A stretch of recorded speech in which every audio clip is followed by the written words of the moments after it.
Hello and welcome to History Through Question. Today's topic is Old NCERT, Chapter 9, and the name of the chapter is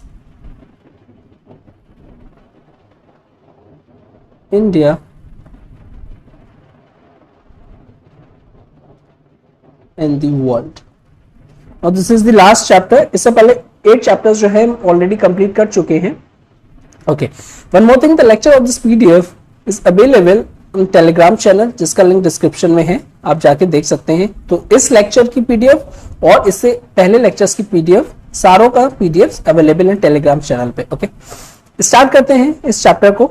now इसमें सबसे पहले जो सब topic दे रखा है that is the India का जो कॉन्टेक्ट था with the outside world.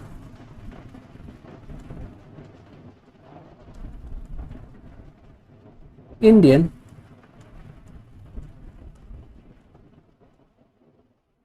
contact with the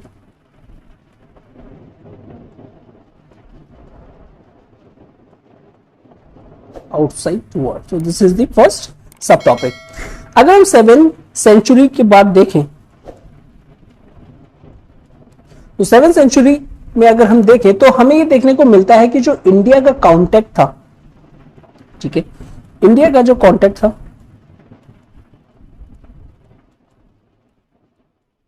वो साउथ ईस्ट एशिया के साथ, साउथ ईस्ट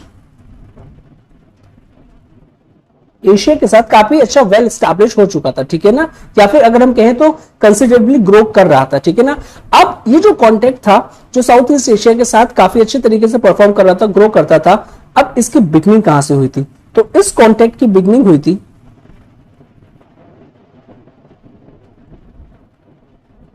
जो हमारे इंडियन जो मर्चेंट्स थे,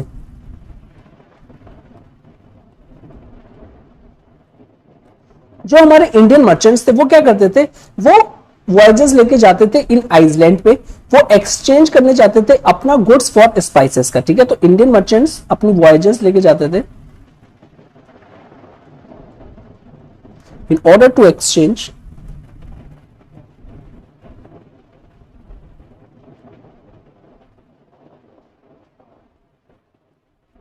इंडियन गुड्स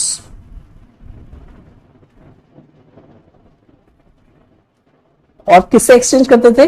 ये करते थे स्पाइसेस से जो वहां पे आइसलैंड्स में अवेलेबल होती थी साउथ ईस्ट एशिया में, ठीक है ना. That's the one thing. अच्छा, ये जो स्पाइसेस थे ना ये इंडियन मर्चेंट्स को काफी ज्यादा वेल्थ प्रोवाइड करवाते थे, ठीक है ना. तो ये जो स्पाइसेस थे ये वेल्थ प्रोवाइड करवाती थी इंडियन मर्चेंट्स को. अब ये जो स्पाइसेस थी कैसे वेल्थ प्रोवाइड करवाती थी इंडियन मर्चेंट्स को? इट इज बिकॉज जो इंडियन मर्चेंट्स थे इसको सोल्ड करते थे, ठीक है ना. जो इंडियंस थे इसको सोल्ड करते थे वेस्टर्न एशिया में, बिकॉज अर्लियर लेक्चर्स में हम देख चुके हैं कि हमारा वेस्टर्न एशिया के साथ एक वेल एस्टैब्लिश ट्रेड था और स्पाइसेस की डिमांड वहां पे काफी ज्यादा थी, ठीक है. तो वहां मसाले लेके आपका वेस्टर्न एशिया में बेच देते थे और इनको काफी ज्यादा प्रॉफिट हो जाता था, ठीक है ना. नाउ कुछ इंडियन मर्चेंट्स को ये लगा कि ये जो हम लोग प्रॉफिट मेकिंग की एक्टिविटीज करते हैं पहले इंडिया से जाते हैं इन आइसलैंड्स में, ठीक है, तो हमें टाइम लगता है और इसको बचाने के लिए और मोर अच्छी तरीके से और इफिशिएंट तरीके से ट्रेड को करने के लिए अगर हम क्या करें कि हम साउथ ईस्ट एशिया में ही सेटल्ड हो जाएं, ठीक है. So Indians think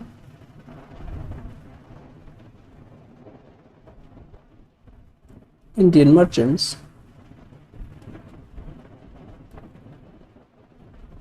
settled in Southeast Asia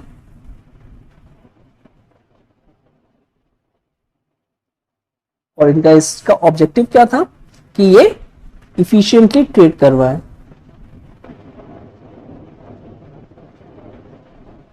efficiently trade. Okay, तो ये सेटल डाउन हो गए. अब मोस्ट प्रोबेबली अगर आप एक मर्चेंट हो, ठीक है ना, आप अपनी वॉयजेस लेके जाते होगे तो आप अगर किसी और जगह पे सेटल भी होगे तो आप कहां पे रहना पसंद करेंगे? तो आप सेटल होना पसंद करेंगे इन दी पोर्ट टाउन्स में. पोर्ट टाउन्स में ये लोग भी सेटल हुए थे, ठीक है ना. अब जब वहां पे सेटल हो गए तो सम ऑफ देम ने क्या किया कि मैट्रिमोनियल आपकी दैट इज मैरिड कर ली विमेन से जो कि वहां की कंट्रीज में थी, ठीक है ना। एक इस तरीके की पूरी इंफॉर्मेशन, एक स्टोरी प्रोवाइड करवाई गई है हमें in the form of legend, in the form of legend of Kaundinya, ठीक है ना। नाउ इसमें हमें प्रोवाइड करवाया गया है कि ये अराइव किया था इन्होंने कंबोडिया में, ये कंबोडिया आए थे और उसके बाद इन्होंने क्या किया, यहां पे सेटल्ड हुए और इन्होंने मैरी कर लिया था जो कि प्रिंसेस थी वहां की, ठीक है ना। तो मैरिड विथ प्रिंसेस, ठीक है। उसके बाद इन्होंने क्या किया कि उनको परसुएट किया, यानी अब वो उनकी वाइफ हो गई, तो उन्होंने आपका परसुएटेड किया कि आप इंडियन मैनर्स को और कस्टम को अडॉप्ट करें। तो आफ्टर दैट ये जो थे इन्होंने परसुएट किया वाइफ टू अडॉप्ट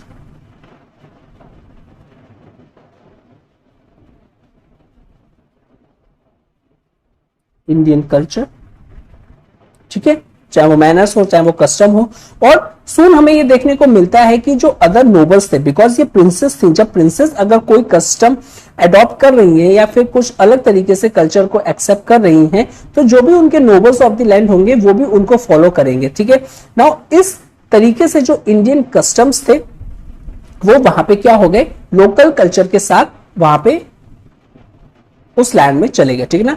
स्लोली हम ये देखते हैं कि ये जो एस्पेक्ट थे, नाउ ये हल्के हल्के जब अपर पोर्शन, दैट इज जो प्रिंसेस का जो पोर्शन है या फिर जो अपर नोबल्स हैं, उन्होंने एक्सेप्ट कर लिया था इंडियन कल्चर को, तो वहां के जो नीचे के लोग थे कहीं ना कहीं उन्होंने भी वहां को इस कल्चर को एक्सेप्ट कर लिया था, ठीक है ना।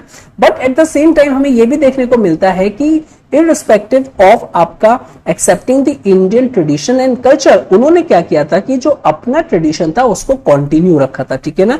और साथ ही साथ आपका क्या किया था, कल्चर एसिमिलेशन हो गया था कि कुछ पार्ट इंडिया के कल्चर का और कुछ जो अपना आपका लोकल कल्चर था उसको आपका कंटिन्यू रखा था, ठीक है। नाउ अब खुद सोचो कि ये जो आपका जो कल्चर एसिमिलेशन हुआ है या फिर इंडियन कल्चर आपका वहां पे कहां पे पॉपुलर होगा, तो इंडियन कल्चर एज पर एनसीईआरटी कह रहा है कि सर इंडियन कल्चर जो है आपका पॉपुलर होगा इन towns and court circles, in towns and court circles. Now इसका मोस्ट प्रोबेबली रीजन क्या है, इट इज बिकॉज ये टाउन्स में आपका वेल एस्टैब्लिश, बिकॉज वहां पे ये गए इसलिए थे लेजेंड ऑफ कौंडिया ट्रेड करने के हिसाब से, तो ये आपका टाउन्स में रहने गए थे। उसके बाद जो प्रिंसेस थी इन्होंने मैरिज की थी उससे, उसके तो वो उनका इन्फ्लुएंस कोर्ट सर्कल्स में ज्यादा था।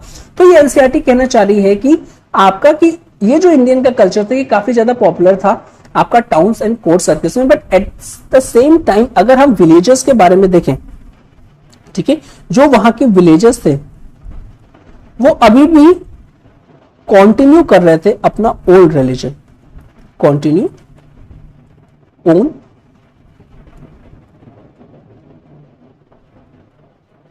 रिलीजन, ठीक है ना। या सिंपली अगर हम कहें जो ओल्ड वे ऑफ लाइफ थी उसको वो कंटिन्यू कर रहे थे, ठीक है।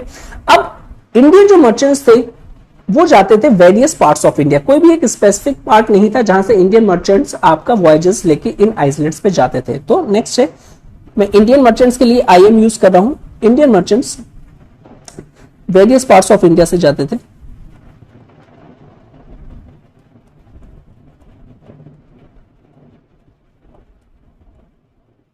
ठीक है। उनमें से इंपॉर्टेंट कुछ एरियाज दे रखे हैं, दैट इज सौराष्ट्र,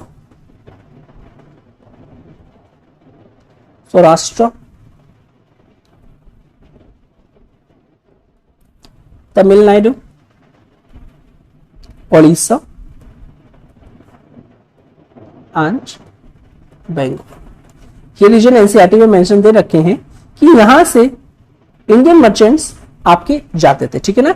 अब जब ये जो जा रहे हैं तो ये जिस रीजन से जा रहे हैं ये अपने रीजनल कस्टम्स और जो आइडियाज हैं क्या वो अपने साथ लेके नहीं जा रहे हैं, एग्जैक्टली ये क्या लेके जा रहे हैं, ये जो आपका लेके जाते थे that is the regional customs and ideas.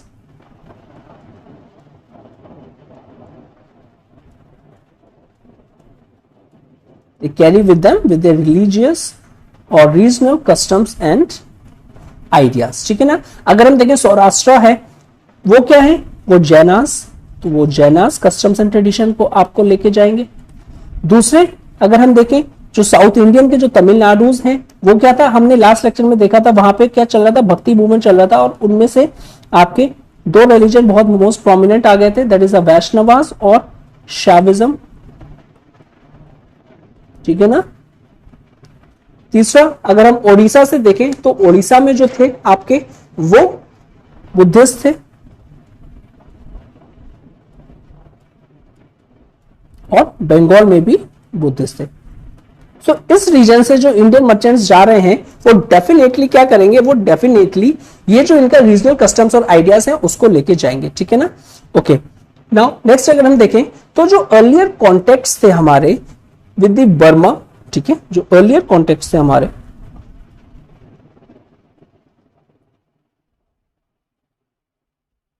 First Burma, जिसको आज के टाइम पे हम म्यांमार कहते हैं, ठीक है, और सुवर्ण भूमि भी मलाया, ठीक है, जिसको सुवर्ण द्वीप कहते हैं, इसको कहते हैं सुवर्ण भूमि,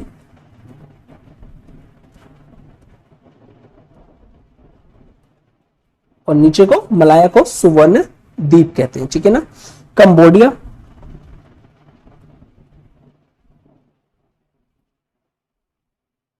इसको हम कहते थे खम्बोजा।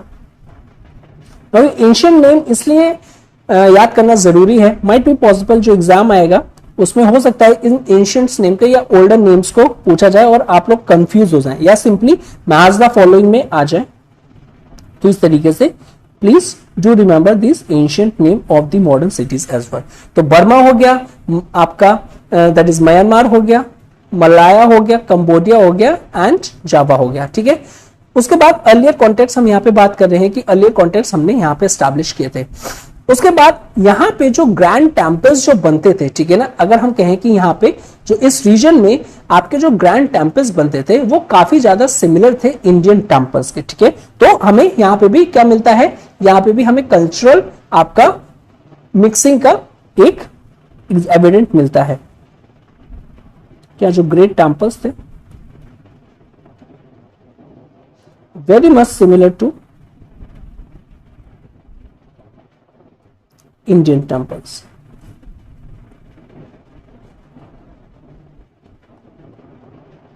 ठीक है ना। अगर हम देखें एग्जाम्पल दे रखा है एक अंगोर वट का, अंगोर वट के बारे में क्या रखा है कि ये जो आपका एक टेम्पल है ये कंबोडिया में एस्टैब्लिश है, ठीक है ना, और ये जो बिल्ट हुआ है इसमें काफी इंडियन प्रैक्टिस करी जाती थी, ठीक है ना। उसके बाद ठीक है, नेक्स्ट है जो प्रीस्ट और जो रॉयल फैमिली होते थे एट द सेम टाइम वो संस्कृत भी आपका क्या करते थे, उसको लर्न करते थे, ठीक है। और जब संस्कृत लर्न करेंगे ये लोग प्रीस्ट और जो रॉयल फैमिली जो आउटसाइड इंडिया के जो भी आइसलैंड्स में हम लोग जाते थे या फिर जिनसे कॉन्टेक्ट थे हमारे साउथ ईस्ट एशिया की कंट्री से, तो यहाँ के जो प्रीस्ट और जो रॉयल फैमिली जब संस्कृत को पढ़ेंगे तो क्या हो जाएगा, उनको पता चलेगी या फिर वो पढ़ सकते हैं हमारी एपिक्स एंड पुराणास को, ठीक है। तो नेक्स्ट टॉपिक किया जाएगा, sorry next information that is ये जो आपके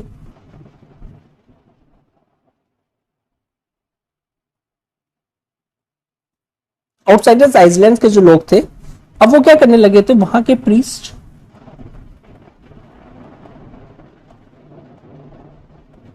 and royal families they started basically learning Sanskrit.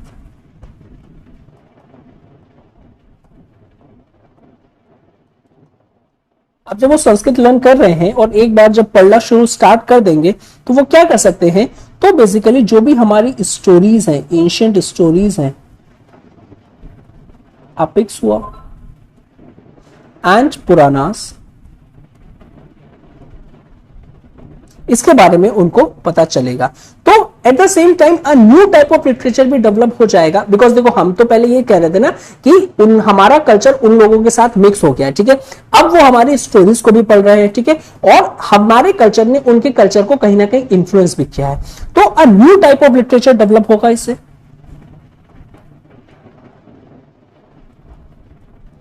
New type of literature developed,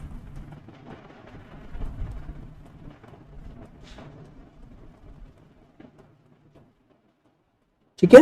new type of literature develop होगा जिसमें जो इंडियन स्टोरीज हैं उनको मिक्स किया जाएगा विद दी लोकल लेजेंड्स। तो इसमें क्या होगा, इसमें हमारी इंडियन स्टोरीज जो है इसको मिक्स किया जाएगा विद लोकल, जो भी वहां पे उनके लेजेंड्स होंगे, ठीक है ना, उसको मिक्स किया जाएगा, ठीक है। सच एज अगर हम बात करें कि जो रामायणा है जो कि जावा में रिसाइट की जाती है, एग्जाम्पल दे रखा है, जो रामायणा है जावा में जो रिसाइट करी जाती है, अगर हम देखें तो वो हमें एक मार्वलस मिंगलिंग मिलता है ऑफ द टू ट्रेडिशंस का, यानी उनके ट्रेडिशंस का भी और हमारे ट्रेडिशंस का भी, ठीक है। तो मिंगलिंग होगी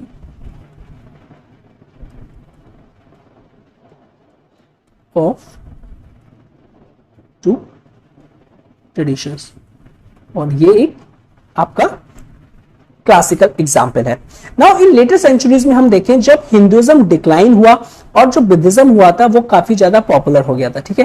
तो इन कंबोडिया में क्या हुआ, मैग्निफिशेंट बुद्धिस्ट टेंपल हमें देखने को मिलते हैं, ठीक है ना। तो इन कंबोडिया, तो सबसे पहले जब हिंदुइज्म डिक्लाइन हुआ, in the later centuries Hinduism decline, it's gives rise to the Buddhism, और फिर हमें वेरियस आपका मैग्निफिशेंस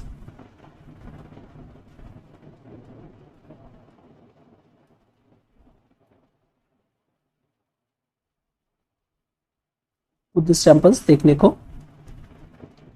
मिलते हैं, ठीक है ना। एक सच टेम्पल बताया गया है बयोन का, जो कि बिल्ड किया गया है क्लोज टू अंगोर वट, ठीक है ना, इन आपका इन जावा में अगर हम देखें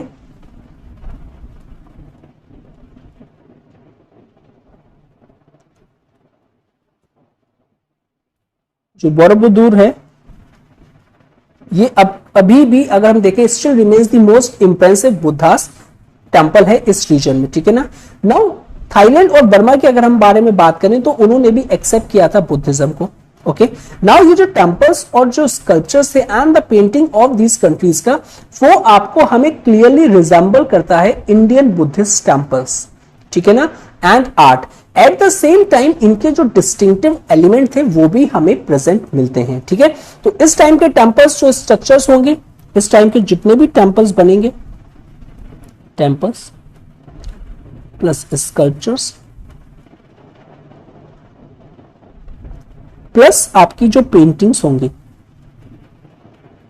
वो काफी ज्यादा रिजेंबल करेंगे, यानी बेसिकली उसी टाइप के होंगे, रिजेंबल इंडियन कल्चर और इंडियन बुद्धिस्ट टेंपल में, Indian Buddhist temple. Eight the same time अगर हम बात करें तो ये क्या करेंगे हमें, क्योंकि क्या हो रहा है, मिंगलिंग हो रही है ना, दोनों कल्चर का आपका आपस में क्या हो रहा है, दोनों कल्चर मिक्स हो रहे हैं। तो इनके जो डिस्टिंक्टिव एलिमेंट्स थे या फिर इनके हम कहें जो लोकल एलिमेंट्स थे, ठीक है ना, डिस्टिंक्टिव एलिमेंट्स वो भी प्रेजेंट रहेंगे। तो इसलिए यहां के टेंपल्स में स्कल्पचर्स को आपका क्या, एक पेंटिंग्स को एक बहुत ही ज्यादा इंटरेस्टिंग वे में देखा जाता है, because it's a mixtures of both Indian and the outer world आपका जो भी ट्रेडिशंस और जो कस्टम्स है, ठीक है ना। उसके बाद अगर हम कल्चर देखें इनकी जो कंट्रीज का, सिंपल हम कह सकते हैं it was not a mere imitation of Indian culture. तो माइट बी पॉसिबल कि एक स्टेटमेंट आ सकती है कि इस टाइम पे क्या हुआ था, साउथ ईस्ट एशिया में एक स्टेटमेंट आएगी कि the culture of this countries are a mere imitation of Indian culture, कि जो भी कल्चर था उस टाइम का इन कंट्रीज में after adoption of Indian culture वही हमें सिर्फ देखने को मिलता है। तो this statement is completely wrong. तो क्या आ जाएगा, so the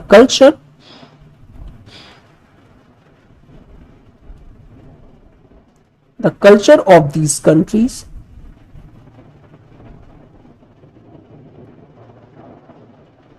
was not a mere imitation of the Indian culture. Was not a mere imitation of Indian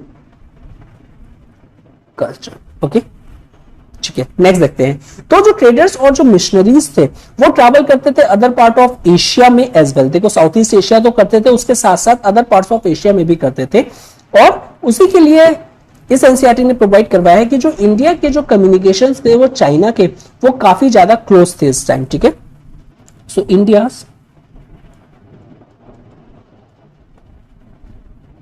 communication with China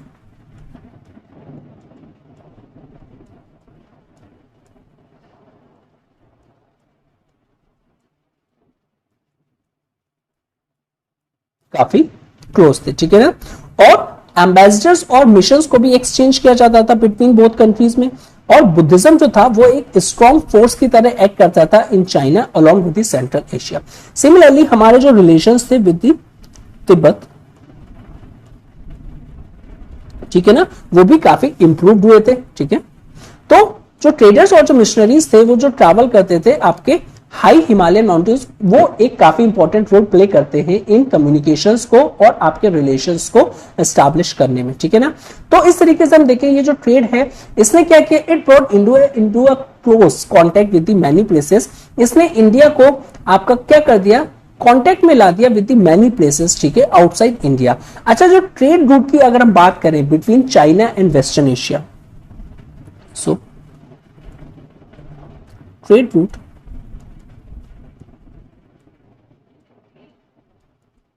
between China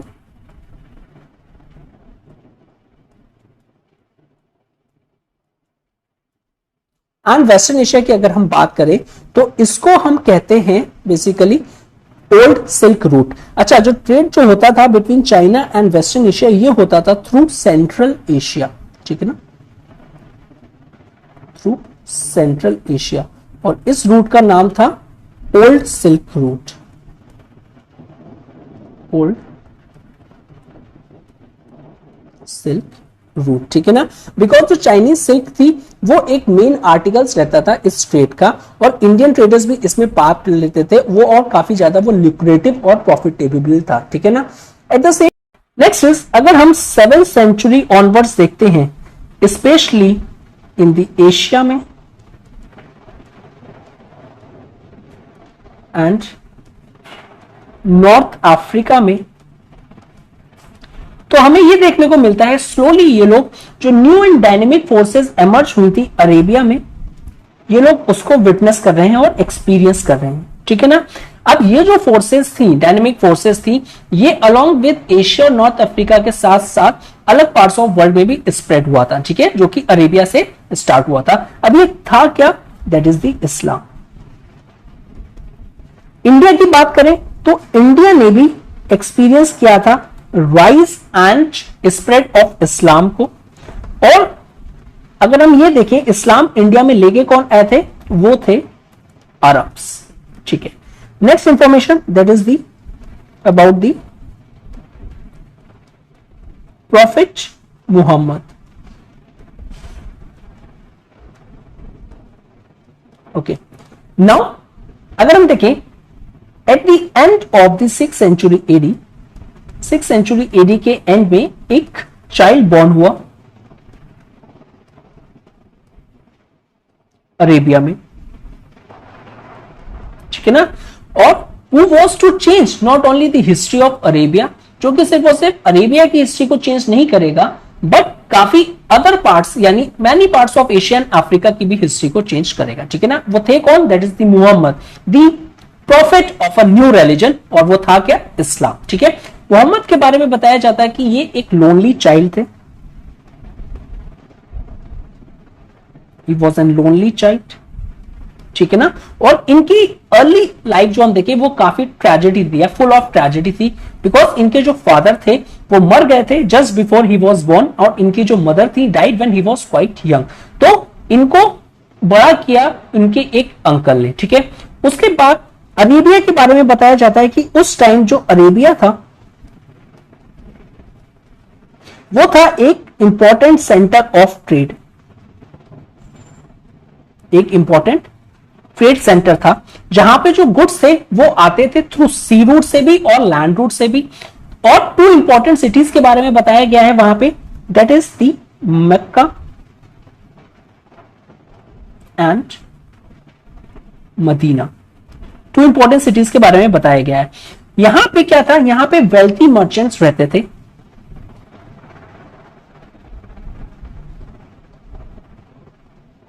wealthy merchants रहते थे, और वो लोग क्या करते थे, ओन्ड करते थे बिग कैमल कैरावंस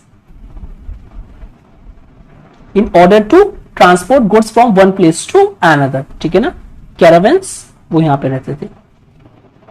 लेकिन अगर हम देखें कि ये जो वेल्थ है क्या वो होल ऑफ अरेबिया में थी, पर ऐसा नहीं था। जो मोस्टली ये जो वेल्थ ये लिमिटेड थी इन्हीं 2 सिटीज पे। ठीक है ना, जो अरेबिया था वो बेसिकली जो डिजर्ट में लोग रहते थे वो काफी ज्यादा पुअर थे, और अपनी इकोनॉमिक लाइफ या फिर आपकी जो लाइफ है बहुत ही ज्यादा हार्ड तरीके से वो लोग क्या करते थे, उसको आपका परस्यू करते थे। ठीक है, नेक्स्ट अगर हम देखें जो कैमल कैरावल्स थे वो किसके लिए यूज होते हैं, मोस्टली वो ट्रांसपोर्टिंग गुड्स के लिए यूज होते थे। ठीक है ना, और ऐसे ही एक जगह पे मोहम्मद काम करते थे और अपना जो वर्किंग था वो करके अपनी लिविंग को करते थे। ठीक है ना, नाउ ये जो आपकी डेजर्ट में जो जर्नी होती है ना काफी ज्यादा लॉन्ग होती है। ठीक है, तो प्लेंटी ऑफ टाइम मिला था उनको थिंक करने का। ठीक है, तो जो दैट इज जो प्रॉफिट थे वो काफी ज्यादा सोचते थे जब अपना वो काम कर रहे होते थे। जो इन कैरावंस के साथ काफी टाइम लगता था और सोचते हुए जाते थे जो उस टाइम के जो रिलीजियस आइडियाज थे या जो सोसाइटी में चल रहा है उसके बारे में। ठीक है, नेक्स्ट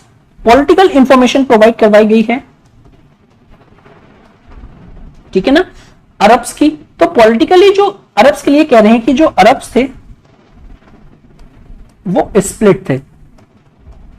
ठीक है ना, स्प्लिट थे नंबर ऑफ ट्राइब्स में, यानी वहां पे नंबर ऑफ ट्राइब्स एग्जिस्ट करती थी उस टाइम पे।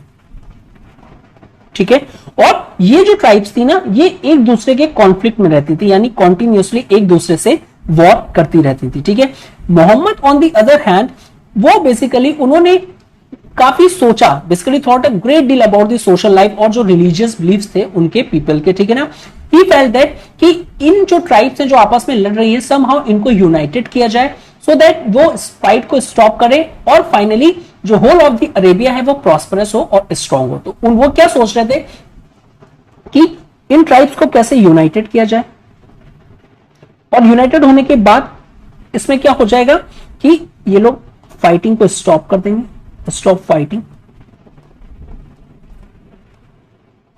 और फाइनली जो रीजन है वो प्रॉस्परस होगा एंड स्ट्रांग होगा। तो जो लोग पॉवर्टी और जो आपका हंगर से लड़ रहे हैं उनको काफी ज्यादा हेल्प मिलेगी। ठीक है, next topic is the new religion.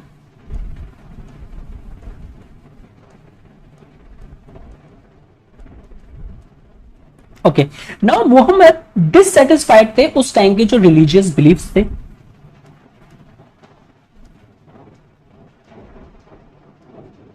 Dissatisfied,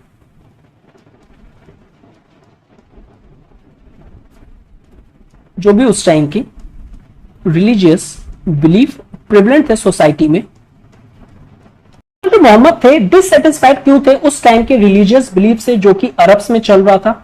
it is because वहां के जो लोग थे, जो पीपल थे, वो वर्शिप करते थे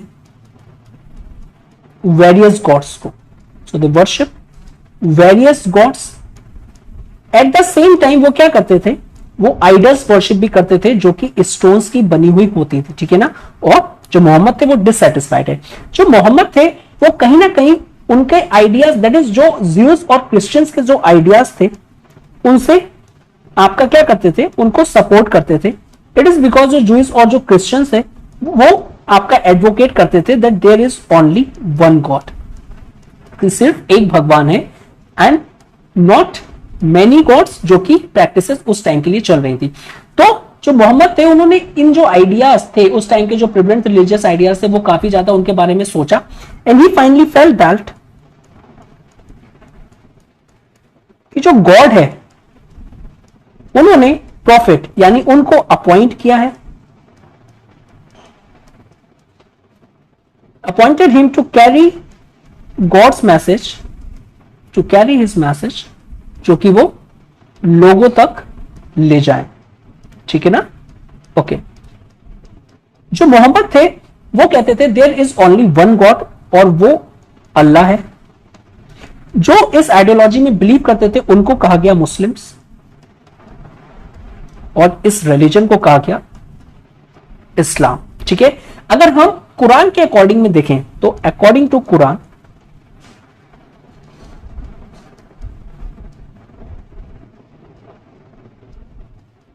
जो मुस्लिम्स हैं वो बिलीव करते हैं to be the word of God. ठीक है, Muslims believe to be the word of God. और यह भी इंफॉर्मेशन प्रोवाइड करवाई गई है कि जो गॉड है वो टाइम टू टाइम जब भी रिक्वायरमेंट होती है तो वो एक प्रॉफिट को भेजते हैं। दैट इज, जो गॉड प्रॉफिट को भेजता है अपने मैसेज के साथ, जो कि उस टाइम लोगों को बता सके। ठीक है ना, और सिर्फ अगर हम देखें तो only a few of this profits को रिफर किया गया है in the Quran by name. ठीक है, only few of this profits Quran में मेंशन है। ठीक है, अगर हम ओल्डर प्रॉफिट की बात करें, सम ऑफ द ओल्डर प्रॉफिट्स की बात करें, तो सबसे पहले नाम आता है जूइश प्रॉफिट्स का,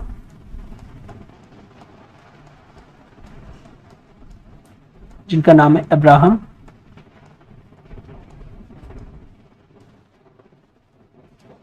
Moses and even Jesus Christ जो हैं उनको भी रिकॉग्नाइज किया है as such by the Muhammad ने। ओके, नेक्स्ट इज जो मोहम्मद थे उन्होंने अपने फॉलोअर्स से कहा, जो भी उनको फॉलो करते थे, दैट इज द मुस्लिम्स, उन्होंने कहा कि आपको प्रे करना है 5 times, you have to pray 5 times. ठीक है, जिसको हम कहते हैं, और 5 टाइम्स अ डे, जिसको हम कहते हैं नमाज। फास्ट रखने हैं और परफॉर्म करना है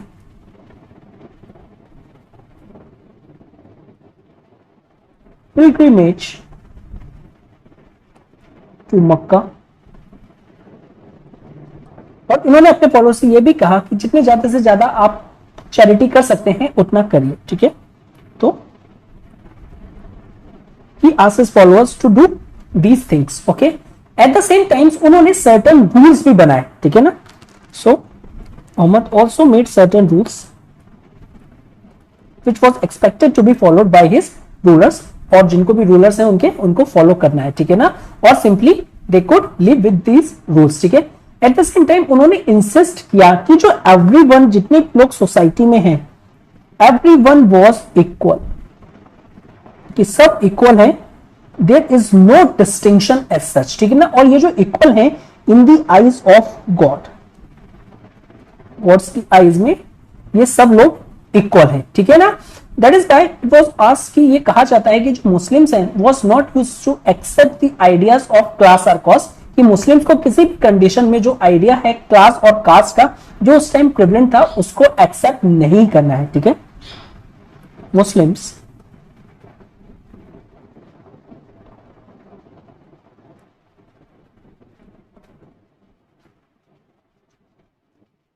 ideas of class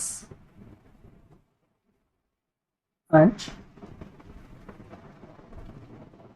caste. Okay, at first जो मोहम्मद ने जो कन्वर्ट किया था वो अपनी फैमिली को कन्वर्ट किया था, उनकी वाइफ और रिलेटिव्स, और लेकिन ये जो न्यू रिलीजन था ना उसको उस टाइम सीक्रेट रखा गया था। दिस न्यू रिलीजन उसको सीक्रेट रखा गया था। इट इज बिकॉज ये उस टाइम के जो रिलीजियस आइडियाज थे उसके अपोजिट था। ठीक है ना, अगर अरब्स को पता चलता तो वो काफी एंग्री होते मोहम्मद में। ठीक है ना, अगर उनको ये पता चलता, लेकिन लेटर ऑन हमने देखे जो पीपल ऑफ मक्का थे उनको इस रिलीजन के बारे में पता चला, that is the new religion के बारे में पता चला, तो उन्होंने इवन थ्रेटन किया कि वो मार देंगे मोहम्मद को। ठीक है ना, तो एज ए रिजल्ट मोहम्मद ने मक्का को छोड़ के मदीना में वो आ गए थे, और ये जो इवेंट हुआ था ये हुआ था AD 622 एंड मुस्लिम कैलेंडर जो है, जिसको हम हिस्ट्री संवत भी बोलते हैं, इसको रिफर करता है AH, ठीक है ना। यहां इस साल से स्टार्ट हुआ था, दैट इज, और मुस्लिम कैलेंडर इस साल से स्टार्ट हुआ था AD 622। फाइनली जो पीपल ऑफ मक्का थे वो भी कन्वर्ट हो गए दिस न्यू रिलीजन में, ठीक है, after later on. Okay, next जो टॉपिक है that is the spread of इस्लाम।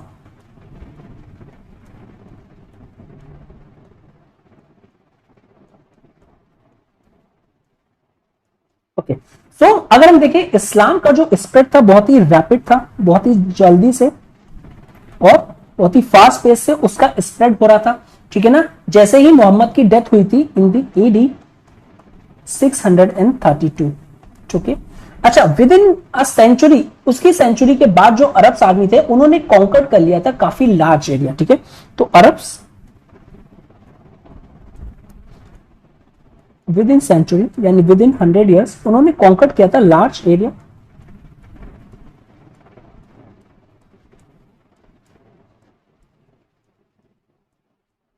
और जो ये एरिया था अगर हम कहें एक रफली, तो वेस्टर्न एशिया से लेकर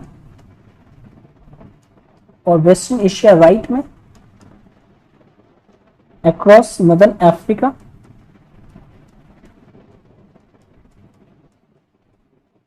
अप टू स्पेन, स्पेन तक उन्होंने कॉन्कर कर रखा था एरिया, ठीक है ना। उसके बाद जब मोहम्मद की डेथ हो गई तो उसके बाद उनका एक सक्सेसर चूज किया गया जिसका नाम रखा कैलिफ, एक कैलिफेट एस्टैब्लिश करी गई, ठीक है ना। कैलिफेट और the successor of the prophet, वो टाइटल गिवन किया था to the ruler of this territory, उस टेरिटरी के रूलर को वो टाइटल आपको प्रोवाइड करवा दिया गया था, ठीक है ना। इन जितना भी एरियाज इन लोग ने आपका कंकर्ट किया था वेस्टर्न एशिया से लेकर आपका northern Africa up to Spain तक, इसमें कैलिफेट को स्टैब्लिश कर दिया गया था ओवर दिस एरिया। और कैलिफ क्या है, वो एक सक्सेसर है ऑफ द प्रॉफिट, ये टाइटल उनको दे दिया गया था, ठीक है ना।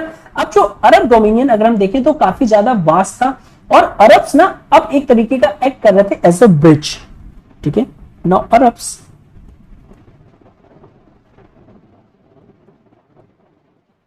एक्ट्स एज अ ब्रिज, ठीक है ना। अब किसके बीच में ये ब्रिज कर रहे थे, एशियन पीपल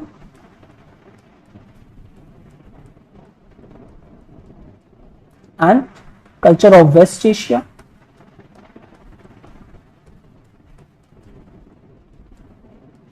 ग्रीस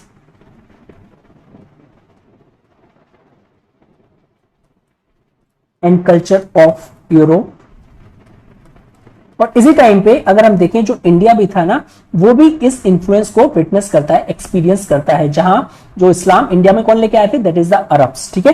तो नेक्स्ट सब topic is the Arabs in India. Arabs in India में, ओके। तो अगर हम देखें AD 712 में क्या हुआ था, 712 में अरब्स ने कॉन्कर्ट किया था सिंध रीजन को, ठीक है। और उसी के साथ साथ वो थ्रेटन कर रहे थे वेस्टर्न इंडिया को कॉन्कर्ट करने का। बट अनफॉर्चुनेटली क्या हुआ, वहां के जो लोकल रूलर्स थे, अगर हम आज की बात करें तो वो राजस्थान के जो रूलर्स थे उन्होंने उनको रिपेल कर दिया था। तो एज ए रिजल्ट क्या हुआ कि उन्होंने अपना पॉलिटिकल कंट्रोल बना दिया था सिंध के ऊपर, ठीक है। तो ही में पॉलिटिकल कंट्रोल ओवर सिंध, ठीक है ना। और यही वो पार्ट ऑफ इंडिया था, यानी सिंध पार्ट ऑफ इंडिया जहां पे जो इस्लाम था फर्स्ट बिकेम इंपॉर्टेंट रिलीजन, यहीं पे इस्लाम फर्स्ट एक इंपॉर्टेंट रिलीजन बना था, ठीक है ना। अब जो अरब्स आ रहे थे, देखो एक तो कॉन्करर्स थे जिन्होंने सिंध को कॉन्कर किया था और वेस्टर्न इंडिया को कॉन्कर करना चाहते थे। ऑन दी अदर हैंड सारे के सारे अरब्स को कॉन्करर्स नहीं थे, बिकॉज काफी ज्यादा जो अरब्स थे वो ट्रेड में भी इन्वॉल्व थे। तो वेस्ट कोस्ट ऑफ इंडिया में क्या हुआ, वेस्ट कोस्ट ऑफ इंडिया में ये अरब स्टेट्स के लिए आते थे और इन्होंने क्या किया, अपने आप को बेसिकली वेस्ट कोस्ट पे एक ट्रेडिंग सेटलमेंट एस्टैब्लिश कर लिया, जहां पे ये सारे अरब लोग जो कि रिलेटेड थे ट्रेड से वो रहने लगे, ठीक है ना। अब जब ये लोग यहाँ पे सेटल हो गए हैं और इन्होंने अपने सेटलमेंट्स कर लिया है, यहाँ पे सेटल्ड हो गए थे, तो ऑब्वियसली अब ये लोकल पीपल्स के कांटेक्ट में आएंगे, लोकल पीपल्स के कांटेक्ट में आएंगे। इट इज बिकॉज ये जो आपके अरब थे, इन्होंने मैरिजेस भी करी थी इंडियन पीपल से, इंडियन पीपल से, ठीक है ना, मैरी भी करी थी और बेसिकली पार्ट भी लेते थे इंडियन ट्रेड में with the other regions of Asia. उसके बाद कुछ टाइम के बाद जब ये कॉन्टेक्ट्स काफी क्लोज हो गए, ठीक है ना, उसके बाद अरब्स ने कंट्रीब्यूट किया इंडियन कल्चर में, काफी सिग्निफिकेंटली कंट्रीब्यूशन किया अरब कल्चर, सॉरी इंडियन कल्चर में, ठीक है। और सिर्फ और सिर्फ अरब्स को अगर हम ये ना माने कि Arabs not only introduce the Islam, but उसी के साथ साथ वो number of new cultural and influences India में लेके आए थे, ठीक है ना। तो सबसे पहले देखें अरब्स, उन्होंने सिर्फ और सिर्फ इस्लाम ही इंट्रोड्यूस नहीं किया था, बल्कि number of other practices, number of new cultural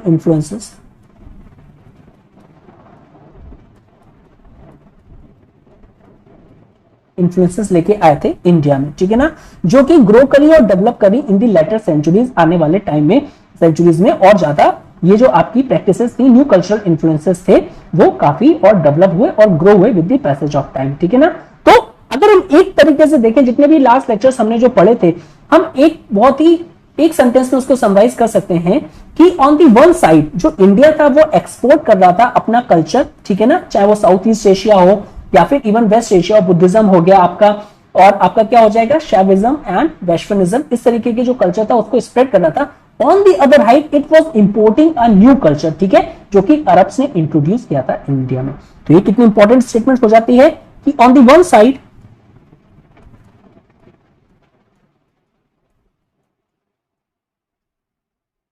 India है वो एक्सपोर्ट कर रहा है, India was exporting its culture and on the other side it was importing a new culture, a new cultures, okay ना। अगर और इंपॉर्टेंट क्या चीज हो जाती है कि बेसिकली ये जो आपका जो इंपोर्टिंग न्यू कल्चर था, तो उसी के साथ साथ काफी हमें चेंजेस देखने को मिले इंडिया में। सो दीज जो आपका चेंजेस हो रहे थे, इसमें इंडिया में काफी ज्यादा चेंजेस हमें अलग अलग फील्ड्स में विटनेस किए, चाहे वो सोसाइटी हो, अगर हम देखो एंशियंट सोसाइटी देखें वो डिफरेंट थी, एंशियंट गवर्नमेंट देखें और एंशियंट कल्चर देखें वो डिफरेंट था। मेडिवल में क्या हुआ, कल्चर एसिमिलेशन हुआ, ठीक है ना, इंडियन कल्चर के साथ वेरियस अदर कल्चर मिक्स हुए, तो हमें काफी ज्यादा चेंजेस देखने को मिलते हैं इन दी सोसाइटी, चाहे वो गवर्नमेंट में हो, अब मेडिवल इंडिया की बात करें, गवर्नमेंट में हो या फिर कल्चर स्फीयर ऑफ इन्फ्लुएंसेस ही क्यों ना हो कल्चर में, ठीक है ना। अब ये जो चेंजेस थे ये काफी ज्यादा फ्रूटफुल थे इंडिया के पर्पज से, ठीक है ना, और इन्होंने काफी बोर्ड फ्रूट किए इन दी सेंचुरीज, जिसने फर्दर एनरिच की दी हिस्ट्री ऑफ इंडिया। तो ये चेंजेस थे, इसने क्या किया, इसने आपका एनरिच किया the rich history of India, rich history of India, okay. Next is the various figures जो कि मेंशन है इस चैप्टर में, ठीक है ना। तो ये जो टेंपल है ये है अंगोर वट, जो कि लोकेटेड है कंबोडिया में। ये जो टेंपल है ये इसको बिल्ड किया गया है a huge block of stone,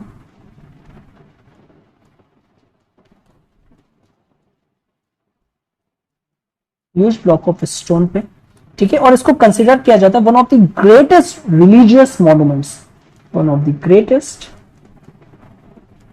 religious monument है इन द वर्ल्ड, ठीक है। और इसमें जो सीन्स है ना, इसमें सीन्स भी लिए गए हैं इंडियन एंशियंट एपिक्स से, ठीक है, और एंशियंट इंडियन एपिक्स से।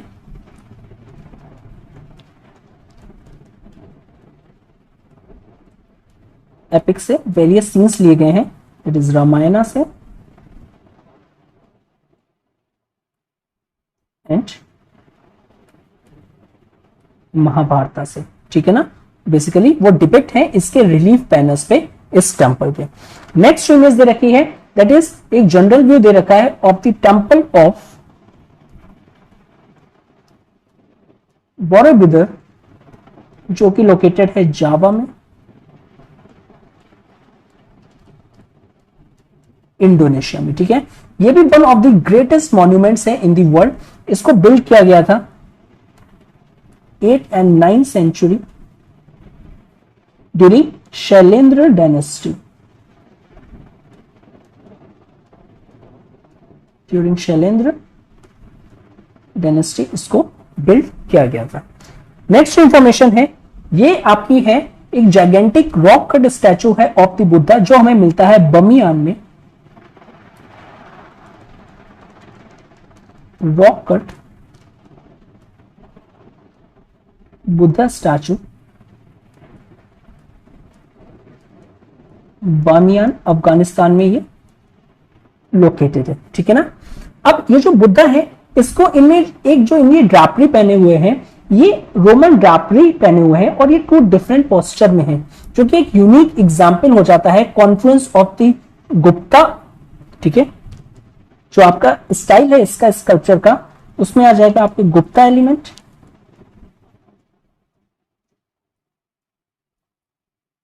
ससैनियन element and Hellenistic artistic styles. तीनों का इसमें हमें आपका एक ब्लेंड देखने को मिलता है, ठीक है। और ये one of the world's tallest Buddha आपकी इमेज थी 16th सेंचुरी में, ठीक है। और ये एक यूनेस्को वर्ल्ड हेरिटेज साइट भी थी, was also an UNESCO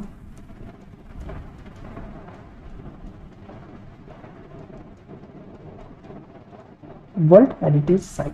now इसको डिस्ट्रॉय कर दिया गया है, ठीक है। जो भी वहां पे आपका रेबल्स हैं या इस तरीके की कुछ जो टेररिस्ट हैं, उन्होंने इस आपकी बुद्धा की इमेज को और डिस्ट्रॉय कर दिया है, ठीक है। नेक्स्ट इमेज प्रोवाइड करवाई गई है, दैट इज इसमें वर्सेस हैं कुरान की, जो कि लिखी हुई है